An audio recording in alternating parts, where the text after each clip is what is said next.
It's a normal day in Hong Kong when suddenly the biggest tsunami in history hits the city, quickly flooding the streets and filling up the buildings. People run away in panic trying to find a safe spot where to hide, but the water is faster than them. Only those who manage to get to a floor high enough survive, and Hong Kong loses most of its population in just a couple of hours. 5 years later, Asha still has nightmares of the horror she felt that day. However, every morning she bottles up her fear and pushes through to keep on surviving. She's living in a high building that is in ruins, and she takes advantage of the trash to keep her things hidden from potential enemies. She's been savaging anything useful for the water for years and has created hiding spots all over the apartment, like making a hole under the couch cushions. Every morning, she goes to the roof and gets some clean water from her secret stash, which is also carefully hidden. After drinking some tea, she listens to the radio, but she ignores the recorded message informing about a government shelter with supplies and chooses music instead. She's careful to use headphones to avoid making extra noise.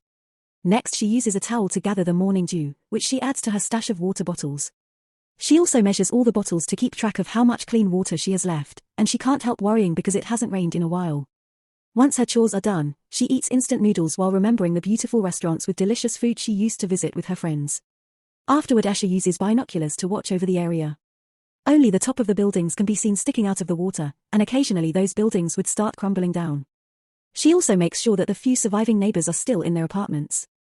Suddenly she sees a box floating in the water and rushes to a different window, where she's installed a makeshift harpoon-like mechanism that she uses to scavenge. With one quick shot she manages to catch the box, but when she tries to pull it in, something in the water drags the box down and makes her hit the edge of the window, hurting her arm. Asha ignores the pain and keeps on pulling against the mysterious strength, falling back from the whiplash when the creature finally lets go of it.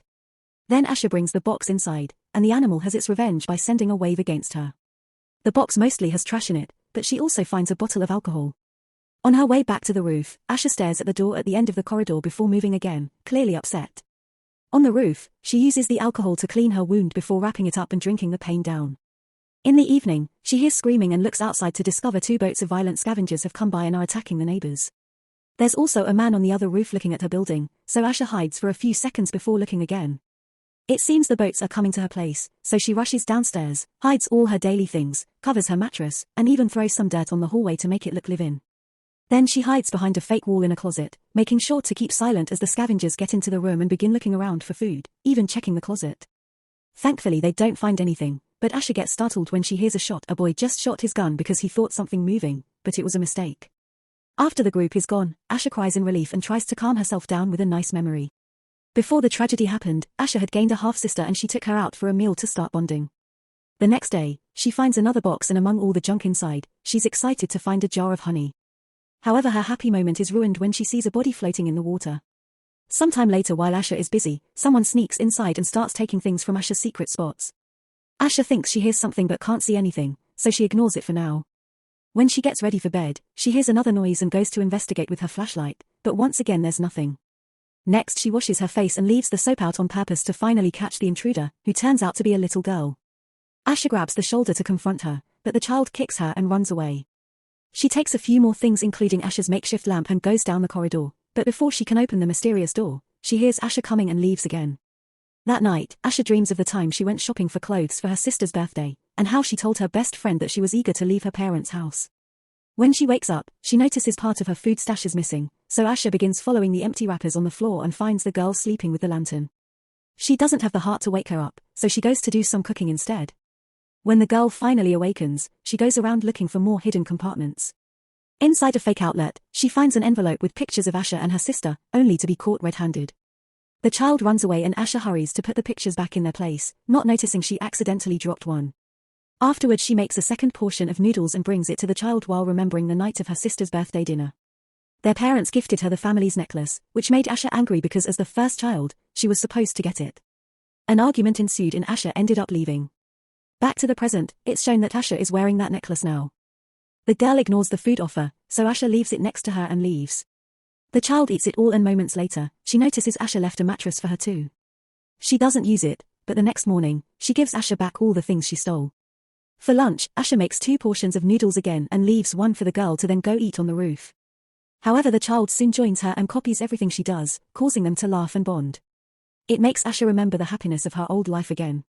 In the evening, the girl finally accepts to take the other mattress and sleeps next to Asha. Soon she starts crying and tries to hide it, but Asha tells her it's okay to cry and be scared. The girl misses her family but thinks she'll see her mom soon because she's building a boat to find it. She also mentions her name is Hey Hey. After another night full of nightmares, Asha takes Hey Hey with her to the roof to go through the routine. Hey Hey is playing around with the door and removes the tape Asha put on the lock, so when the door accidentally closes, they can't open it from the outside. Asha is upset, but Hey Hey immediately shows her she can pick locks and opens it again. Later, while Asha is getting a new meal ready, she realizes her necklace is missing. At that moment she hears some noises and looks out the window to discover the scavengers are back, so she asks Hey Hey to stay silent while they wait until they're gone. Later, while Asha helps Hey Hey get clean, the girl asks her to leave together, but Asha refuses. She says this is her home and that there's nothing out there anyway. Then Asha asks Hey Hey if she took her necklace, but Hey Hey says she didn't and runs to another apartment, offended by the accusation. In the evening, Asha has dinner alone and notices there's water missing, so she goes to investigate and discovers Hey Hey took it to wash.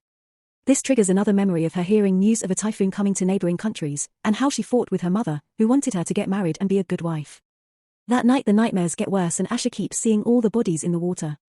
When she wakes up, for a second she mistakes Hey Hey for her sister. Afterward, Asha teaches Hey Hey how to deal with the electricity in the building, but Hey Hey interrupts to ask about the door at the end of the corridor. Asha asks her to ignore it because that room stinks and if they open it, the smell will spread everywhere. Another memory shows Asha watching the news, which was reporting the complete destruction of Singapore by the floods.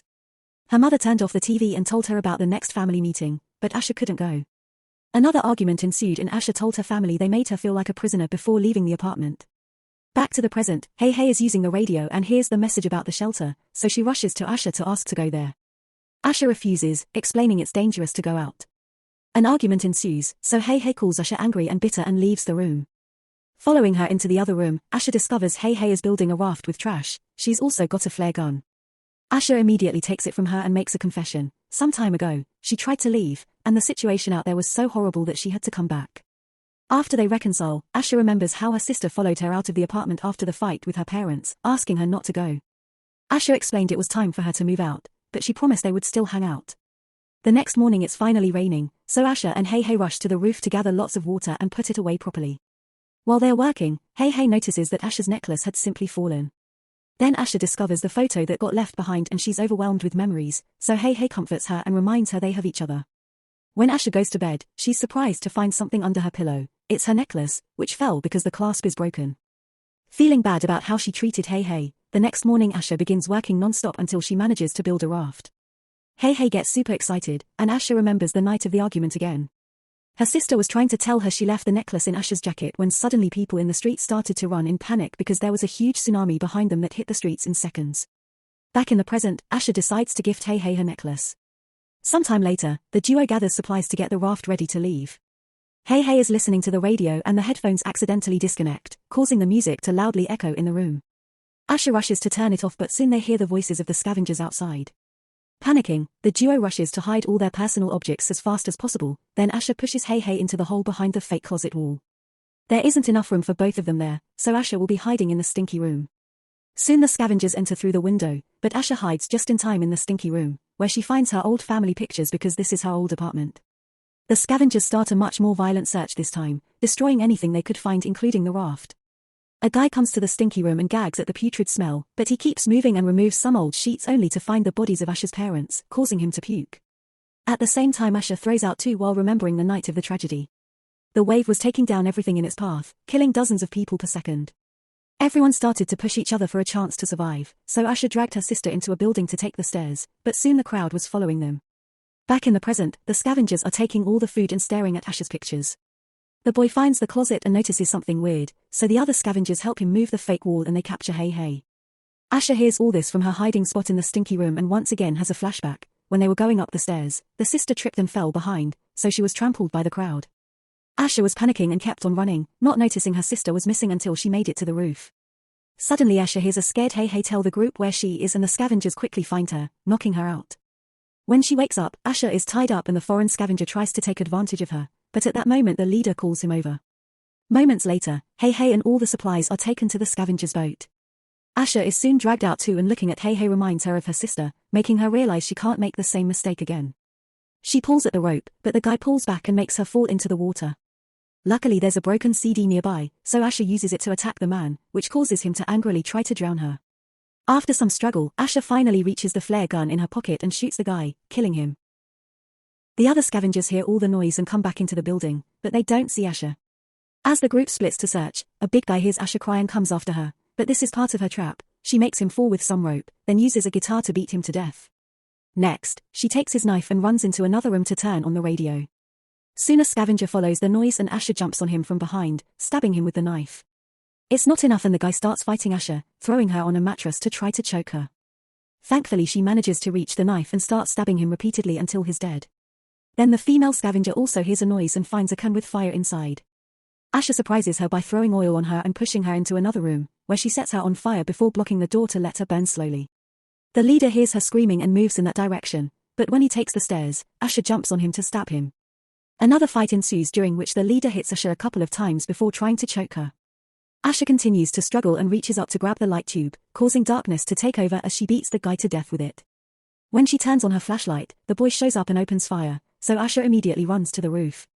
The boy goes after her and as soon as he steps outside, Asha closes the door after having removed the tape, trapping the scavenger on the roof.